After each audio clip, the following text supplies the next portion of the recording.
नकळत घडत गेलेले प्रेम भाग 18. मागील भागात आपण पाहिलं, पूजा रोहनला गुंगीच्या गोळ्या देत नाही.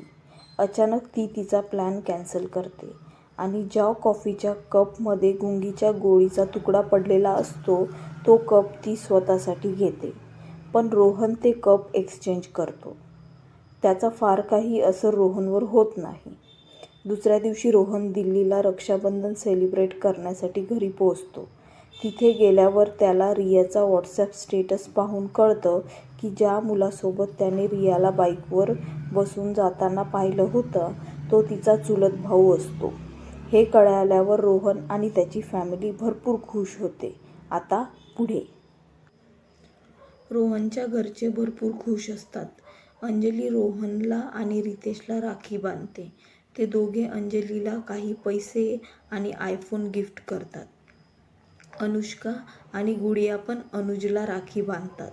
गुडिया तर खूपच लहान असते म्हणून सोनिया तिला हेल्प करते अनुजला राखी बांधण्यात. अनुज पण लहान असतो पण तो हे सर्व खूप एन्जॉय करत असतो.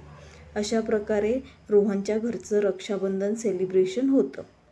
तर इकडे रिया पण आज भरपूर खुश असते. खरं तर त्या दिवशी तिला बाईकवरून घेऊन जाणारा तिचा मावशीचा मुलगा अमित असतो. तो एकुलता एक असतो. लहानपणापासूनच रिया त्याला म्हणजे अमितला आणि तिच्या सख्ख्या भावाला म्हणजेच राहुलला राखी बांधत आलेली असते. अमित लहानपणापासूनच रियाला अगदी सख्ख्या बहिणीप्रमाणे वागवत होता. अमित रियाच्याच कॉलेजमध्ये तिला 3 वर्ष सिनियर होता. त्यामुळे त्या दोघांची चांगलीच फ्रेंडशिप होती. अमित सध्या पुण्यामध्ये जॉब करत होता आणि स्पेशली रक्षाबंधनसाठी 5-6 दिवसांच्या सुट्ट्या घेऊन तो मुंबईला आला होता. ज्या दिवशी रोहनने रियाला अमितच्या बाईकवरून जाताना पाहिलं, खरं तर त्या दिवशी राहुल, रागिनी, रिया आणि अमित. राहुल आणि रागिनी ऑफिस सुटल्यावर डायरेक्ट मॅकडॉनल्डला येतील आणि अमित रियाला तिचं ऑफिस सुटल्यावर मॅकडॉनल्ड्समध्ये घेऊन येईल असं त्यांचं ठरलं होतं. रियाने रक्षाबंधनसाठी खूप छान तयारी केली होती. तिने येलो आणि रेड कलर कॉम्बिनेशनमध्ये अनारकली ड्रेस घातला होता. छोटेसे कानातले, हातात बांगड्या, डोक्याला माथ्यावर छोटीशी टिकली, हलकासा मेकअप, खूप छान दिसत होती ती. आज तिच्या घरी भरपूर पाहुणे आले होते. तिचे 2 मामा, तिची एक आत्या आणि तिचे चुलत भावंड पण आले होते. रियाने सर्वांसोबत खूप धमाल केली. खूप सारे पिक्स काढले. अमित, राहुल आणि इतर भावंड, बाकी नातेवाईक सगळ्यांसोबतचे पिक्स, व्हिडिओ तिने लगेच व्हॉट्सॲपला स्टेटस ठेवले. तेच स्टेटस रोहननी बघितलं आणि त्याचा गैरसमज दूर झालेला होता. रात्री सर्व पाहुणे गेल्यावर रिया सहज तिचा मोबाईल घेऊन तिचं स्टेटस कोणी कोणी पाहिलं ते चेक करत होती. अरे बापरे, चक्क रोहन सरांनी सर्वात पहिले माझं स्टेटस पाहिलं. आज टाईम भेटला वाटतं त्या हिटलरला. नाहीतर आतापर्यंत एवढे स्टेटस टाकले, कधीच त्यांनी माझं स्टेटस पाहिलं नाही, रिया मनातच विचार करत होती.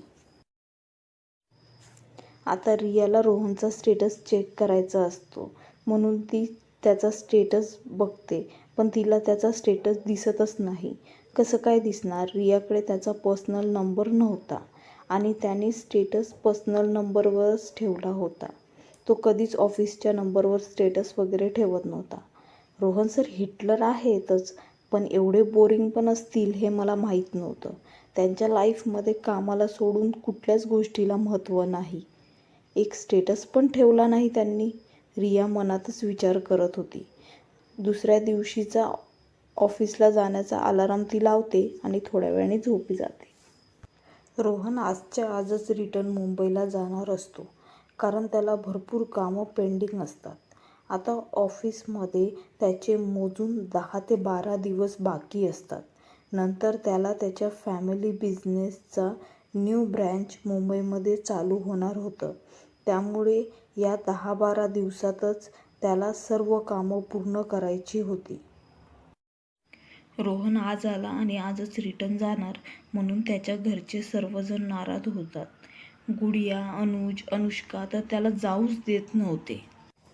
रोहनला लहान मुलांना समजवणं आता कठीण झालं असतं. गुडिया तर रोहनला बिलगली असते, ती त्याला सोडतच नसते. पण रितेश गुडियाला समजवतो आणि त्याच्याजवळ घेतो. सॉरी, अगर अर्जंट नहीं होता तो मैं पक्का रुक जाता, रोहन सर्वांना बोलला. तसं सर्वांनी त्याला समजून घेतलं.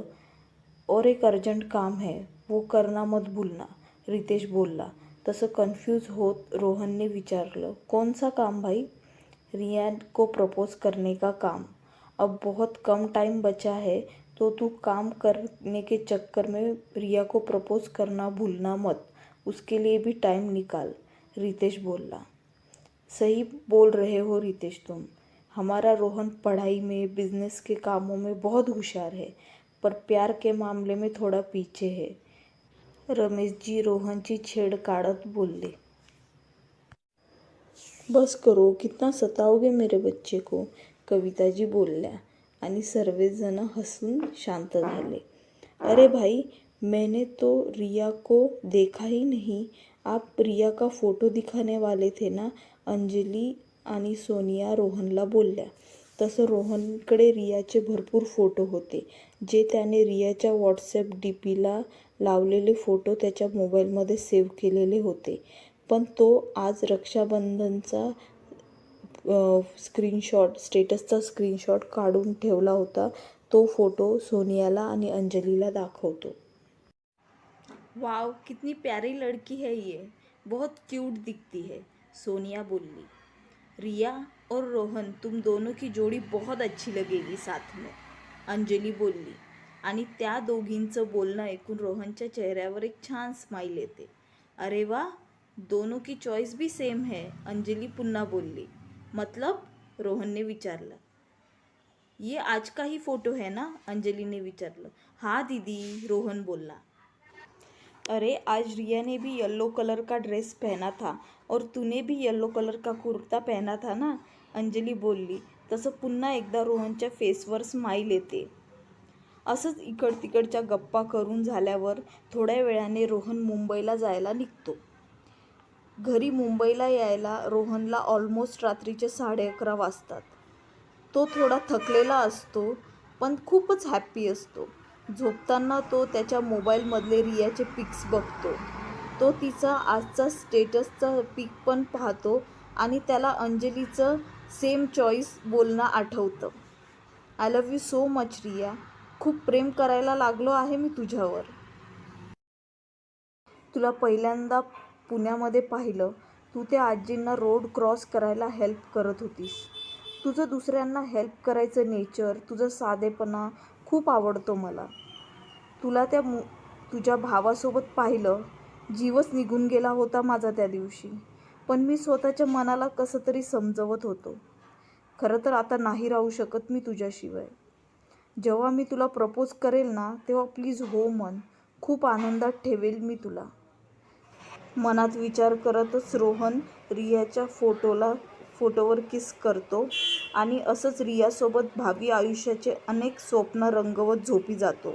दुसऱ्या दिवशी ऑफिसचा हाफ डे असतो, तर रोहन विचार करतो की हाफ डे नंतर रियाला कुठेतरी घेऊन जाईल आणि मनातलं सर्व सांगेल. दुसऱ्या दिवशी रोहन नेहमीप्रमाणे सकाळी लवकर उठून योगा, व्यायाम करून, ब्रेकफास्ट करून ऑफिसला जायला निघतो. तो आज भरपूर खुश असतो. खरं तर कालपासूनच त्याच्या चेहऱ्यावर एक वेगळंच तेज आलेलं असतं. तो रियाला कसं प्रपोज करू याच्या विचारात असतो आणि विचार करत करतच तो ऑफिसला पोहोचतो. रिया ऑफिसला जाण्याआधीच अर्ध्या रस्त्यात असताना तिला सकाळी सकाळी अमितचा कॉल येतो. बोल ना दादा, एवढ्या सकाळी कशी काय आठवण आली माझी, रिया बोलली. अगं, काल आपलं काय बोलणं झालं लक्षात आहे ना, तू तुझ्या सरांना सुट्टीबद्दल बोल आणि मला तसं आजच दुपारपर्यंत कन्फर्म सांग, म्हणजे मला सगळ्यांना विचारून कन्फर्म करायला बरं होईल, अमित बोलला. सुट्टी भेटणं तसं कठीण आहे, पण मी बघते सरांना विचारून, रिया बोलली. ओके, तसं सांग मला विचारून. Take care, bye. Take care म्हणे. रोहन सरांना बोलणं म्हणजे वाघाच्या जबड्यात हात घालण्यासारखं आहे, रिया मनातच बोलते. खरं तर रियाला, अमितला आणि त्यांच्या अजून काही मित्रमैत्रिणींना दिनू काकांच्या बर्थडे सेलिब्रेट करण्यासाठी लोणावळ्याजवळील रांजणगाव येथे जायचं असतं. दिनू काका हे त्यांच्या कॉलेजमध्ये सिक्युरिटीचे काम करत होते. ते मुंबईत एकटेच राहत होते. पण काही वर्षांपूर्वी त्यांच्या गावात एका चांगल्या माणसाने त्यांना फार्म हाऊसवर सिक्युरिटीचं काम दिलं. जेवढे पैसे दिनू काका मुंबईला एकटे राहून कमवत होते त्यापेक्षा दुप्पट पगार तिथे गावातच राहून त्यांना भेटणार होता. त्यामुळे दिनू काकांनी मुंबईची नोकरी सोडली आणि ते गावी गेले होते. पण दिनू काकांच्या चांगल्या स्वभावामुळे सर्वजण त्यांना कॉलेजमध्ये पसंत करत होते. जेव्हा पण टाईम भेटेल तेव्हा अमित, रिया आणि त्यांच्या कॉलेजचे बाकी मित्रमैत्रिणी मिळून दिनू काकांना भेटायला जात असत. उद्या त्यांचा बर्थडे होता आणि अमित खूप दिवसांनी मुंबईला आला होता. नंतर पुन्हा त्याला टाईम भेटणं कठीण होतं आणि तसं पण 2 वर्षापासून दिनू काकांची भेट झाली नव्हती. आणि या निमित्ताने सर्व मित्रमैत्रिणींचं एक गेट टुगेदर पण होईल आणि छान पिकनिक पण होईल, म्हणून अमितने उद्याच रांजणगावाला जाण्याचा निर्णय घेतला होता. इकडे रिया रोहन सरांना सुट्टी कसं मागू याचा विचार करत असते. ती 1-2दा केबिनमध्ये जायला निघते, पण तिची हिंमतच होत नाही रोहन सरांना सुट्टी मागण्याची. तसं तर रोहन आता कामामध्ये खूप बिझी असतो, पण जेव्हा टाईम भेटेल तेव्हा तो 1-2दा रियाला CCTVमध्ये बघतो. तिच्या चेहऱ्यावरचा गोंधळ त्याच्या लक्षात येत असतो. काही वेळाने रोहन रियाला कॅबिनमध्ये बोलवतो. रिया रोहनची परमिशन घेऊन रोहनच्या कॅबिनमध्ये जाते. मिस रिया, मैं वेडनेसडे थर्सडे पुणे जा रहा हूँ. कुछ अर्जेंट काम है, तो मेरी जो भी वेडनेसडे और थर्सडे मुंबई में होने वाली मीटिंग्स है वो कैंसिल करके फ्राइडे सैटरडे अरेंज करो. और जो हमारे पुणे के क्लाइंट्स हैं जिनके साथ हमारी मीटिंग्स अब तक पेंडिंग है वो सब मीटिंग्स वेडनेसडे थर्सडे फिक्स करो. और कल इन सब का स्केड्यूल बना के मुझे दो. रोहन बोलला. ओके सर, रिया बोलली, पण तिचा चेहरा पडला. कारण आता एवढं सगळं काम आणि त्यात सुट्टी कशी काय मागणार हा विचार ती करत असते. What happen miss Riya? रोहनने विचारलं. तिच्या चेहऱ्याकडे बघून त्याला कळलं की हिचा चेहरा कोणत्या तरी कारणामुळे पडला आहे. तशी खूप हिम्मत करून रिया बोलली, सर मुझे 2 दिन की छुट्टी चाहिए थी. व्हॉट? रोहन रागातच बोलला. मिस रिया, ये ऑफिस में मेरे हार्डली 10 डेज बाकी है. तुम मेरी पर्सनल सेक्रेटरी हो, इतना सारा काम पेंडिंग है तो मैं तुम्हें कैसे छुट्टी दे सकता हूँ. प्लीज़ लीव नाव. रोहन भरपूर रागात रियाला बोलतो. त्यामुळे रियाला खूप वाईट वाटतं. तिच्या डोळ्यात पण पाणी येतं. रिया केबिनच्या बाहेर जाते तसं रोहन स्वतःचा राग कंट्रोल करण्याचा प्रयत्न करतो. रिया स्वतःलाच दोष देत असते की मी का विचारलं सरांना सुट्टीचं. तसं पण एवढं काम असल्यामुळे ते मला सुट्टी देणारच नव्हते, मला माहिती होतं.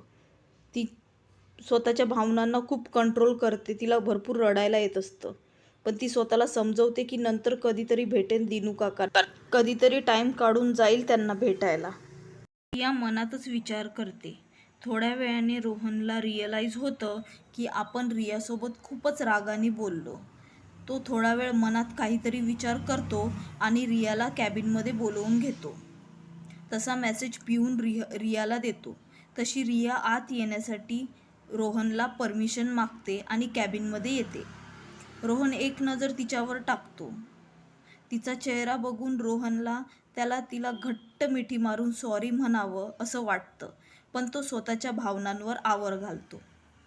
मिस रिया, मैं तुम्हें सिर्फ 1 दिन की छुट्टी दे सकता हूँ, पर उस छुट्टी में भी तुमको पुणे वाले सब मीटिंग स्केड्यूल बना के मुझे ईमेल करने पडेंगे. रोहन बोलला. Okay sir. एवढं बोलून रिया कॅबिनच्या बाहेर निघून जाते. फक्त ओके सर बोलून निघून गेली, थँक्यू पण बोलली नाही. भरपूर राग आलेला दिसतो मॅडमला, रोहन मनातच विचार करतो. खरं तर रोहनने विचार केला असतो की जर रियाला सुट्टी देऊन पण ऑफिसचं काम ती करून देत असेल आणि तिच्या सुट्टीमुळे ऑफिसच्या कामात काहीच अडचण येत नसेल तर तिला सुट्टी द्यायला हरकत नाही. आणि तसं पण या 6-7 महिन्यांमध्ये रियाने विनाकारण सुट्ट्या घेतल्या नाहीत आणि ती काम एकदम चोखपणे करते. तिच्या कामामुळे मी तिला कधी रागवावं अशी कधीच वेळ तिने येऊ दिली नाही. एवढं व्यवस्थित आणि परफेक्ट काम करत असते ती. मी उगाच तिला रागवलो. रियाला अमितचा कॉल येतो. काय ग, काय झालं सुट्टीचं? अमित विचारतो. भेटली आहे सुट्टी, पण एकाच दिवसाची, रिया उदास होऊन बोलली. अगं पण एका दिवसात कसं काय ॲडजस्ट होणार? तू तर एक पण सुट्टी घेतली नाही आहेस 4-5 महिन्यांपासून. मग तुझ्या सरांनी तुला सुट्टी द्यायला पाहिजे होती, अमित बोलला. अरे काय सांगू तुला, त्या हिटलरनी किती ऐकवलं मला ह्या सुट्टीसाठी, आणि मला उद्यासाठी पण काम दिलं आहे, रिया बोलली. काय वेळ लागला आहे का तुझ्या सरांना? एकतर तू एवढ्या दिवसांनी सुट्टी घेतली नाही आणि आता सुट्टी मागतेय, तर त्यात काम पण दिलंय त्यांनी तुला, अमित बोलला. ऐक ना, तुम्ही सर्व जाऊन या. मी नंतर कधीतरी जाईल दिनू काकांच्या भेटीला, कारण माझ्यामुळे तुम्ही कोणीच नीट एन्जॉय करू शकणार नाही, रिया बोलली. अगं असं कसं जाणार आम्ही? आणि तुला कधी नंतर टाईम भेटणार आहे जाण्यासाठी? तू पहिलेच एवढी बिझी असते आणि हे सर पण तुला सुट्टी देत नाही, मग नंतर कधी जाणार आहेस तू? नाही, हे सर्व चालणार नाही हां. अगं तुझी इच्छा होती म्हणून तर मी हा सर्व प्लॅन केला ना, नाहीतर तुला कधी पुन्हा वेळ भेटणार आहे? माझी बहीण येत नसेल तर मी पण नाही जाणार. आता रियाला काय बोलावं हे कळत नाही. तर अमितच पुन्हा बोलतो. बरं मग एक काम करू आपण, उद्या जाऊ, संध्याकाळी बर्थडे सेलिब्रेट करून झाल्यावर मी तुला घरी सोडवतो, अमित बोलला. ठीक आहे चालेल, रिया बोलली आणि ती पण उद्यासाठी जायला तयार होते. आज काही कारणामुळे ऑफिसमध्ये हाफ डे असतो, त्यामुळे हाफ डे संपतो आणि रिया घरी जायला निघते. रोहन कामामध्ये एवढा बिझी झालेला असतो की त्याच्या लक्षातच येत नाही की आज हाफ डे आहे, आणि अर्ध्या तासाने रोहनच्या लक्षात येतं. तेव्हा तो पाहतो तर सर्वजण ऑफिसमधनं घरी गेलेली असतात. त्यामुळे त्याचा मूड ऑफ होतो. तो नाराज होतो, कारण त्याने आज ठरवलं होतं की रियाला कॉफीसाठी बाहेर घेऊन जाईल आणि तिला प्रपोज करेल, पण ती तर ऑफिसमधनं निघून गेलेली असते. रोहनला स्वतःचाच भरपूर राग येतो आणि रागानेच तो स्वतःचा हात जोरात टेबलवर मारून घेतो, कारण रोहनला काहीही करून आजच तिला प्रपोज करायचं होतं. कारण आता उद्या तिने सुट्टी घेतलेली असते, ती उद्या ऑफिसला येणार नाही, आणि त्याच्या पुढचे 2 दिवस रोहन पुण्याला काही महत्त्वाच्या कामाला जाणार आहे. त्यामुळे त्या 2 दिवसात त्या दोघांची अजिबात भेट होणार नाही. त्याचे आता या ऑफिसमधले खूप कमीच दिवस बाकी असतात, त्यामुळे तो कदाचित भरपूर बिझी होऊ शकतो, आणि नंतर कधी तिला प्रपोज करायला टाईम भेटेल हे सांगता येत नाही. आणि एकदा का रोहनने न्यू ऑफिस जॉईन केलं, त्याचा स्वतःचा बिझनेस जॉईन केला, तर त्याला टाईम भेटणारच नाही.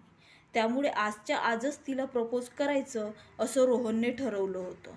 आता तो तिला आजच्या आजच प्रपोज करू शकेल का, हे जाणून घेण्यासाठी बघत राहा, ऐकत राहा नकळत घडत गेलेले प्रेम. कसा वाटला तुम्हाला आजचा भाग आवडला असेल तर लाईक करा, शेअर करा आणि चॅनलला प्लीज सबस्क्राईब करा. थँक्यू.